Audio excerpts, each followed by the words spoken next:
Great, thank you. Yeah, thank you everyone for coming to my talk. I know I'm the last one for the day, so if you want to have a nap while I'm speaking, I won't be offended.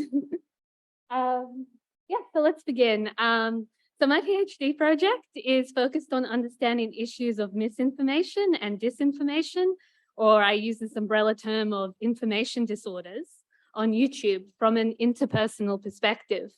More specifically, it applies SFL methods in appraisal and affiliation and the multimodal discourse analysis framework of legitimation. And this presentation is focused on one chapter of my PhD that explores the YouTube comments across two different case studies. So that's the Momo challenge representing non-politically motivated misinformation and the Notre Dame fire representing politically motivated misinformation. So I'm going to talk about this concept, discursive personae. That's the title of my presentation. So in considering issues of linguistic identity, discursive personae, or I also refer to it as textual personae, is an important notion to consider because it provides a way of generalizing the linguistic patterns observed in social media comment threads, which is particularly insightful when wanting to understand how people engage with misinformation. Discursive personae from an SFL perspective refers to persons and personalities communing in discourse. And we should keep in mind that personae does not refer to individual people, but rather it is a generalization of how identities are enacted linguistically. So these identities are characterized by particular coupling dispositions, that is a tendency to construe particular patterns of values. And by considering personae in terms of the tendency to negotiate particular values, we can understand the main ideologies that personalities bond around in the context of misinformation. And work considering the function of discursive personae in SFL has focused on personae from different levels of strata. So to provide a bit of an overview, discursive personae has been examined from the perspective of dialogic positioning, drawing on the engagement subsystem of appraisal. Authorial persona has been examined through evaluative disposition. Textual persona has been explored from the level of discourse semantics and tenor, and identity has been explored from the perspective of iconography.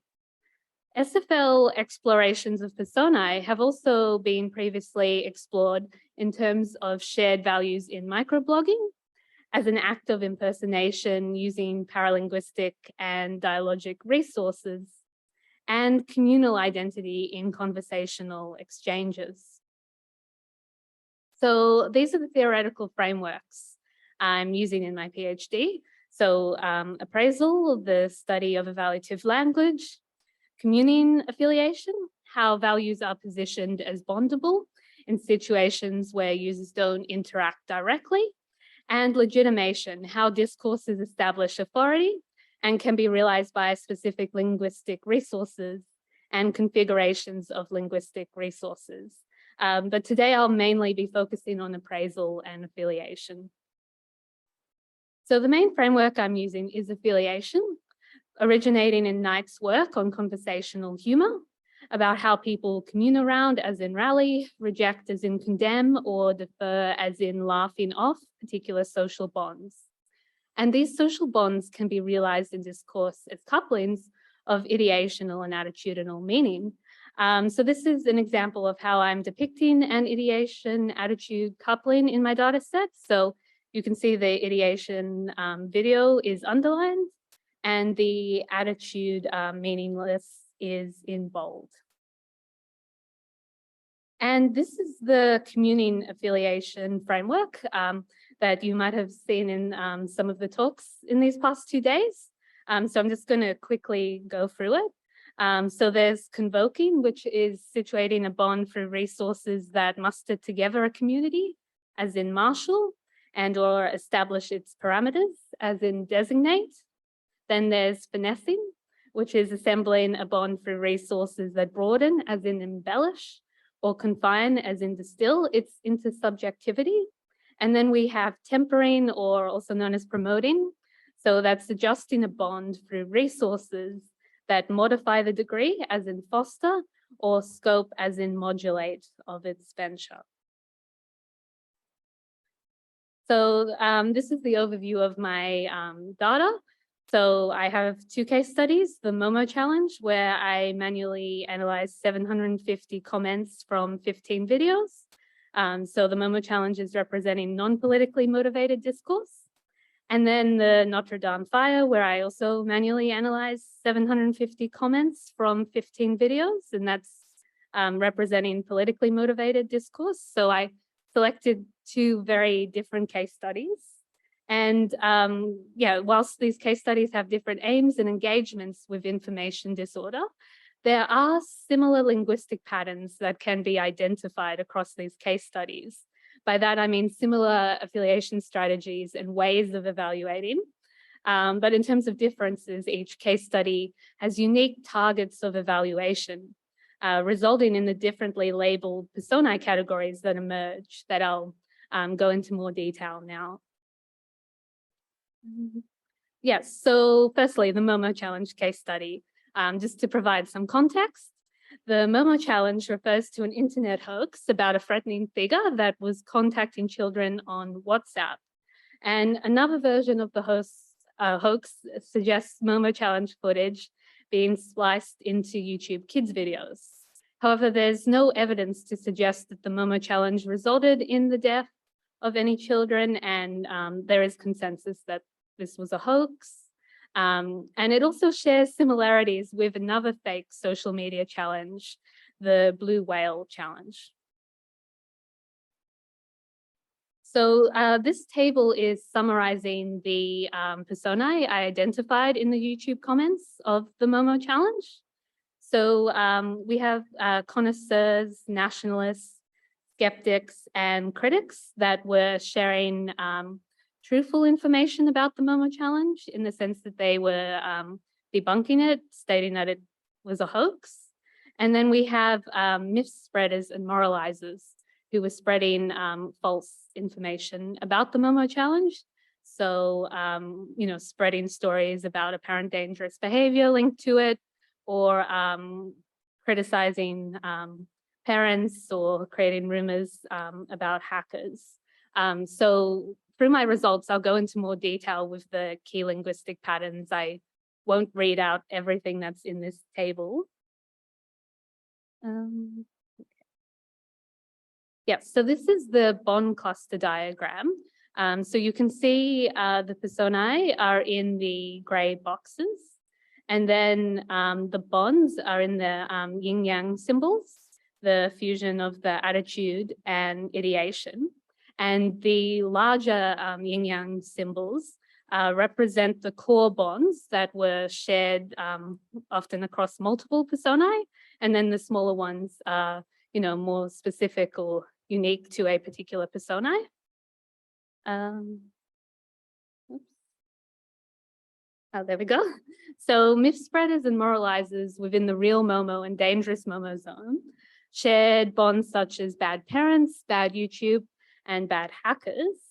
And nationalists, connoisseurs, and skeptics, on the other hand, operated within the safe Momo and fake Momo zone and shared superior nation and superior knowledge bonds. And then critics within the dangerous Momo and fake Momo zone shared good young people, bad media, and bad schools bonds. The critic persona is particularly interesting here because it does have a shared bond with the myth spreaders and moralizers that, if you remember, are sharing the false information, which is the dangerous Momo bond. And yet it's also sharing that fake Momo bond with the other personae that were sharing the truthful information about the Momo challenge. And that'll be interesting when I go into the Notre Dame fire bond cluster diagram. Okay, so the Notre Dame fire. So this fire occurred on the 15th of April, 2019, and was one of the most Googled news events of 2019. So in a time pre-pandemic. And no evidence has been found to suggest that the fire was a deliberate act. And the particular case study or the data set of my case study represents a range of conspiracies about the fire and white supremacist discourse. So one of the most common conspiracies shared about the Notre Dame fire was the very false accusation that Muslims caused the fire. So this is another table showing the key personae in the Notre Dame fire data set. So we have the anti-elitist, anti-media, white supremacist inciter personae that are sharing the false information about the Notre Dame fire. And then we have the skeptics, educators, and confrontationists that are sharing the truthful information about the Notre Dame fire. Again, I'm not going to read out all the content in this table because I'll explain it in a bit more detail as we go along. So this is the bond cluster diagram for the Notre Dame fire. So in comparison to the MoMA challenge bond cluster diagram, hopefully you can see that this diagram is very polarized in the sense that we have the conspiracist macro personae and the anti-conspiracist macro personae, and they don't have any shared bonds. So it's much more polarized than the MoMA challenge personae. And yeah, the first group consists of the anti-elitist, anti-media, white supremacist, and inciter personae. So they shared false information about the Notre Dame fire. And then we can see the skeptics, confrontationists, and educators personae that were sharing more neutral or truthful information about the fire.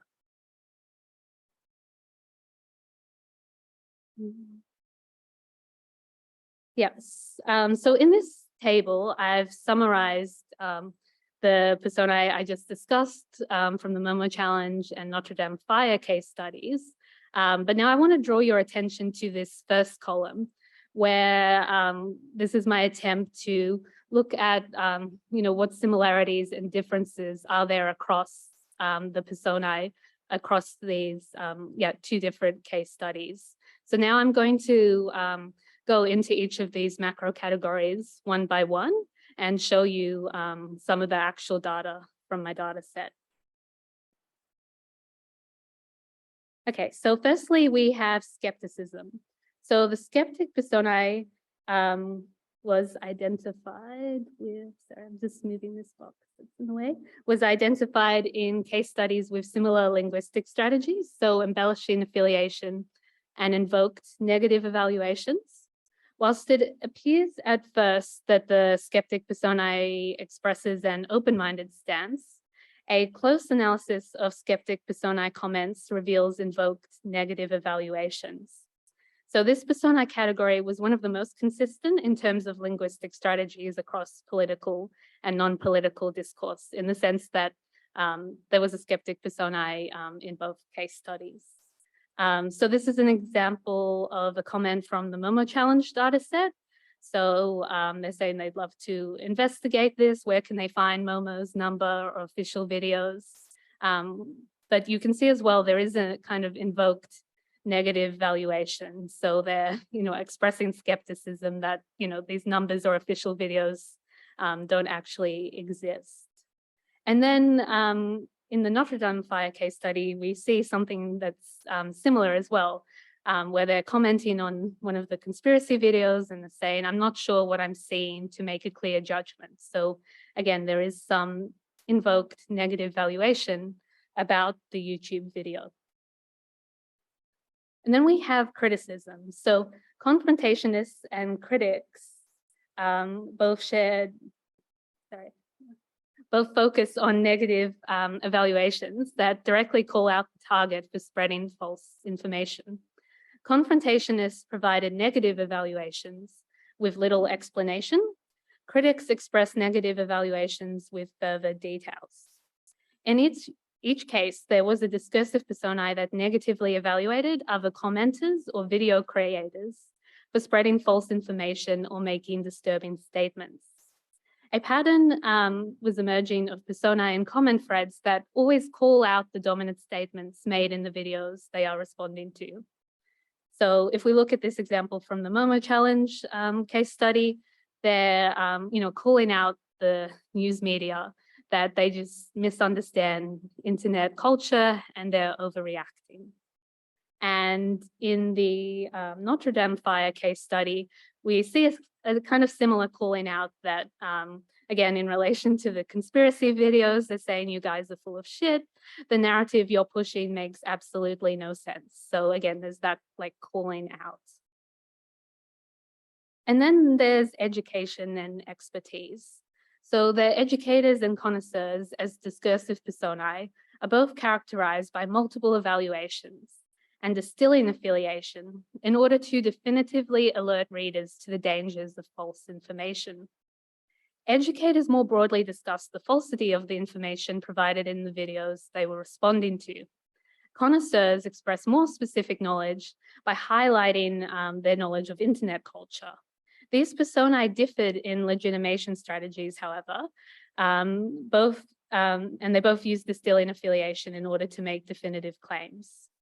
So with the Momo Challenge case study, we see this comment where they're saying Momo thing is fake. And what's really interesting is the legitimation here, where they're saying that if you go on to know your meme, it explains how it's a sculpture on a stand and shit. So again, they're saying if you do some research, you can find out that the Momo Challenge is fake. And with the Notre Dame fire case study, this comment says, pretty sure that Allahu Akbar audio was dubbed over fire footage. It's practically a meme, dubbing Allahu Akbar over any disaster and fail. So again, they're trying to educate people about this meme and again, like debunk this conspiracy that Muslims supposedly caused the Notre Dame fire. And in this case, they're delegitimating the audio and meme. Okay. And nationalism. So nationalism, or the nationalist personae actually differed in the political versus non-political context. So there wasn't a similarity with these case studies. And I think nationalism can be thought of as positive community building in order to erase fears. So in the case of the Momo Challenge case study, that's how they were kind of bonding with other commenters. Or, of course, nationalism, is also bad. It's a way to criticize and intimidate other communities.